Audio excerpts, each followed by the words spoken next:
On dit souvent aux enfants, si tu veux un bon travail, tu dois faire de belles études. Mais aujourd'hui, même avec de beaux diplômes, tout le monde ne trouve pas de travail. Alors en 2025, on a créé Génération Excellence, une académie qui accompagne ces jeunes diplômés à développer leurs compétences comportementales. Dans ce podcast, on met en lumière ces jeunes talents en partageant leurs histoires inspirantes et leurs ambitions. On souhaite leur donner la parole et montrer comment ils se préparent à devenir les leaders de demain. Alors bienvenue dans Un jour, un jeune, un talent. Bonjour à tous, nous voici de retour pour un nouvel épisode de notre podcast Un jour, un talent.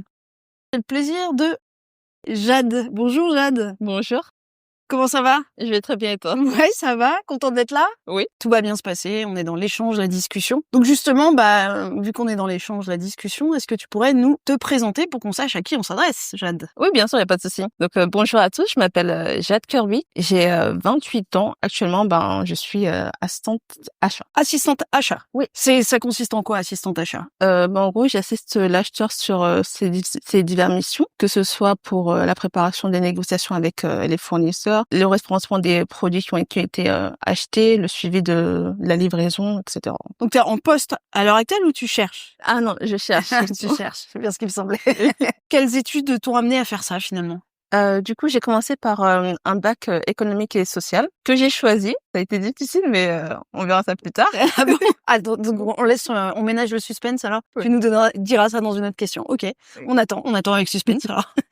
Et ensuite, j'ai poursuivi mes études avec une licence économique et gestion. C'était assez intense. J'ai décidé de faire une pause dans mes études pour travailler et voyager. Une fois que je me sentais prête à reprendre mes études, j'ai intégré un master en alternance à Toulouse. D'accord, ok. Qu'est-ce qui t'a poussé vers ce master à Toulouse? Déjà, c'était Toulouse.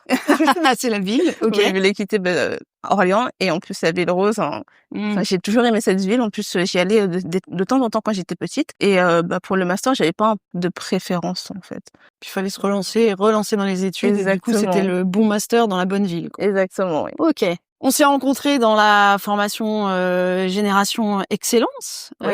Qu'est-ce qui t'a poussé à faire ce parcours, cette formation? Parce qu'en fait, justement, cette formation, elle est basée sur les compétences comportementales, alors que depuis que j'étudie, on nous apprend plutôt les compétences techniques. Et c'est vrai que dans la société, on met pas en avant les compétences techniques. On se base que sur, on met pas en avant ces compétences comportementales. On se base que sur la technique. On nous dit toujours que pour avoir un bon métier, il faut avoir des bonnes notes et c'est vrai que tout gravite sur ça, alors que pour moi, je trouve que c'est deux faces d'une même pièce. Donc certes, il faut avoir des compétences techniques, mais il faut aussi avoir des compétences comportementales. À ce jour, il n'y a pas de formation, en tout cas à ma connaissance, il n'y a pas de formation justement qui nous permettent d'acquérir ces compétences, sachant que par exemple pour tout ce qui est de l'organisation, la créativité, c'est des compétences pour certains qui sont naturelles, mais pour d'autres pas du tout. Ouais, c'est ça. On considère que les compétences comportementales, ça doit être inné, en fait. Exactement. Alors que finalement, ça s'apprend. Exactement. C'est ce que je pensais justement. Et je me suis dit, pourquoi pas intégrer cette formation. Je vais voir, du coup, vu que j'ai envie d'explorer certains ateliers comme justement celui sur convaincre et persuader. Ah, qui est justement en lien avec... Qui est bientôt. C'est bientôt. Et en plus, c'est pile en lien avec, du coup, ce que je vais faire. Je me suis dit, pourquoi pas tenter. De toute façon, c'est une expérience qui pourra qu'être bénéfique. Et en plus, en tant que chercheuse d'emploi, notre vie sociale elle est moins animée. On peut pas trop, du coup, se reposer sur nos proches puisque eux-mêmes, ils ont une vie active. Et donc, c'est vrai qu'on se sent vite isolé. Donc, ça me permettrait justement de... Ouais, ça te permet de rester en contact avec d'autres personnes, Exactement. rester active. Ouais. Ouais, c'est ça qui est dur des fois dans la recherche d'emploi, effectivement, c'est pas de se renfermer sur soi-même. Exactement. Ok. Et alors, tu me parlais du module convaincre et persuader. Oui. En quoi ça va être utile, à ton avis, pour la suite ou pour ton futur professionnel? Du coup, pour la suite, déjà, faut savoir que, je pense que tout le monde le sait, mais dans la vie, on est toujours amené à convaincre les personnes, que ce soit même juste pour obtenir un emploi. Ça passe d'abord par l'envoi du CV. Il faut que le CV soit assez pertinent, assez convaincant pour décrocher un entretien. Et en entretien, il faut également avoir un argumentaire, des arguments assez convaincants pour que justement on puisse décrocher ce poste. Et moi, en tant que assistante achat, future assistante achat, je serai aussi amenée à convaincre non seulement les fournisseurs sur du coup les coûts à appliquer ou même les délais de livraison à respecter, mais aussi les entreprises puisque le plus souvent malheureusement ils ont des attentes assez presque inatteignables. Il faut savoir du coup les recadrer et prendre des actions adéquates. Atteindre ce qu'ils veulent, mais en les faisant retourner un peu les pieds sur terre, quoi. C'est-à-dire, Oui, tout à fait, oui. rabaisser un petit peu leur niveau d'exigence, Oui. mais en étant quand même, en faisant quand même de la qualité, quoi. Tout à fait, oui. Très bien. Est-ce que tu pourrais nous raconter un fait marquant, personnel ou professionnel, qui t'est arrivé et tu te dis, tiens, ça, c'est une histoire à raconter parce que ça a joué sur la suite de ma vie, on va dire, en gros.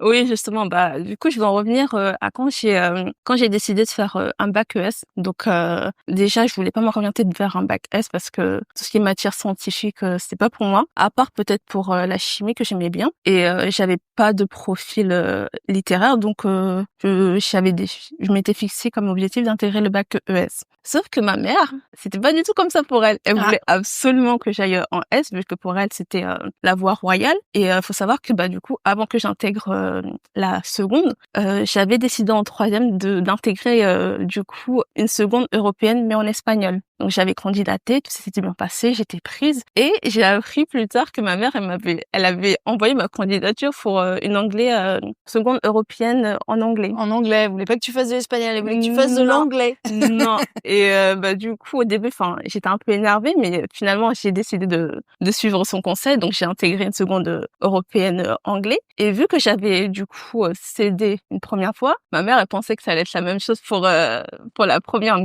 mais non, on s'est discuté pendant un certain nombre de temps. Et c'est vrai qu'à un moment donné, pendant une réunion de famille, là, j'ai complètement pété un câble, sachant que moi, je suis une personne assez calme. Ouais, donc, me voir sortir de mes gonds, c'était surprenant pour tout le monde. C'est qu'elle avait poussé le bouchon. Exactement.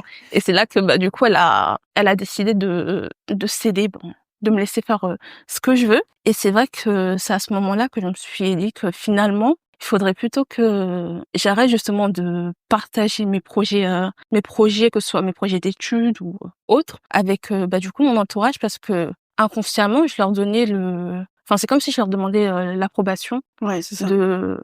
Oui, tu veux pas, en fait, tu veux faire tes propres choix et pas être influencé trop par d'autres avis extérieurs. Tout à fait. Et en plus, on demande, c'est vrai qu'en partageant du coup nos projets, inconsciemment, les gens, ils pensent que tu leur donnes justement, ils s'octroient le droit de pouvoir te donner des conseils, quoi. Donner des conseils, même décider à ta place de ce qui est bien pour toi, alors que... Oui, parce que donner des conseils, ça va, mais décider à ta place, là, c'est... Ça, c'est le problème. Et en plus, pouvoir fixer à limite dans la famille, c'est vrai que c'est assez compliqué. Ah, puis les parents, ils ont un idéal pour nous, hein. Tout à fait. Et quand on rentre pas dans les cases de leur idéal, ils ont tendance à vouloir nous convaincre. Donc, par contre, peut-être que, tu vois, le module convaincre et argumenter, tu l'as fait auprès de ta mère. Oui. T'as réussi. C'est vrai. D'accord. Donc, c'est un conseil que tu donnerais aux autres, en fait. Suivez votre ligne. Tout à fait, oui. Donnez-vous vos propres objectifs. La famille peut donner des conseils, les amis peuvent donner des conseils, mais même si c'est des conseils, il faut pas que ça soit eux qui décident pour vous. Tout à fait, oui. Ok. Très bien. Très bon conseil pour nos auditeurs. Merci. Quels sont tes projets, tes ambitions? Du coup, comme je l'ai dit, moi, mon projet, c'est de devenir assistante achat. Ça, c'est dans un premier temps, pour pouvoir ensuite évoluer dans un poste en tant qu'acheteur. Et c'est vrai qu'en début de carrière, ce qui, je trouve, serait bien formateur, c'est pourquoi pas aider une entreprise justement à mettre en place un service achat. Et comme ça, je pourrais voir un peu tous les aspects de ce service. Et ensuite, une fois que du coup, j'aurai des connaissances assez poussées selon moi, plus me spécialiser en intégrant peut-être une structure internationale, plus une entreprise qui travaille, qui est déjà intégrée dans le marché asiatique, puisque c'est ce marché-là qui m'intéresse. Waouh, t'as déjà bien ton projet en tête. Disons, oui. C'est bien ça, voilà. Tu sais ce que tu veux faire. Oui. Très bien. On imagine, t'intègres du coup cette entreprise. Quel conseil tu donnerais à ton futur manager pour qu'il t'intègre bien? Du coup, qu'il soit transparent avec moi, parce que j'aime bien justement savoir où je mets les pieds. Peut-être que pour moi, si j'intègre l'entreprise, pour moi tout se passe bien de mon côté, mais que finalement derrière c'est pas du tout la même réalité que moi. Donc non, honnêtement, la transparence et la communication Transparence, communication. Oui. La transparence, ça peut aller jusqu'à te dire ce qui va et ce qui va pas. Tout à fait, oui, justement, parce que du coup, si on ne dit pas ce qui va pas, je pourrais jamais m'améliorer. Alors Ouais. que je suis là justement pour les aider, et pour du coup grandir professionnellement parlant. Donc avoir des cachotteries, c'est pas bénéfique ni pour eux ni pour moi. Ouais, c'est vraiment l'objectif d'apprendre, d'évoluer et de pouvoir conduire ton projet ambitieux, comme tu nous l'as dit tout à l'heure. Exactement. Très bien. Selon toi, quelle est la compétence la plus importante à avoir en entreprise en 2025 ?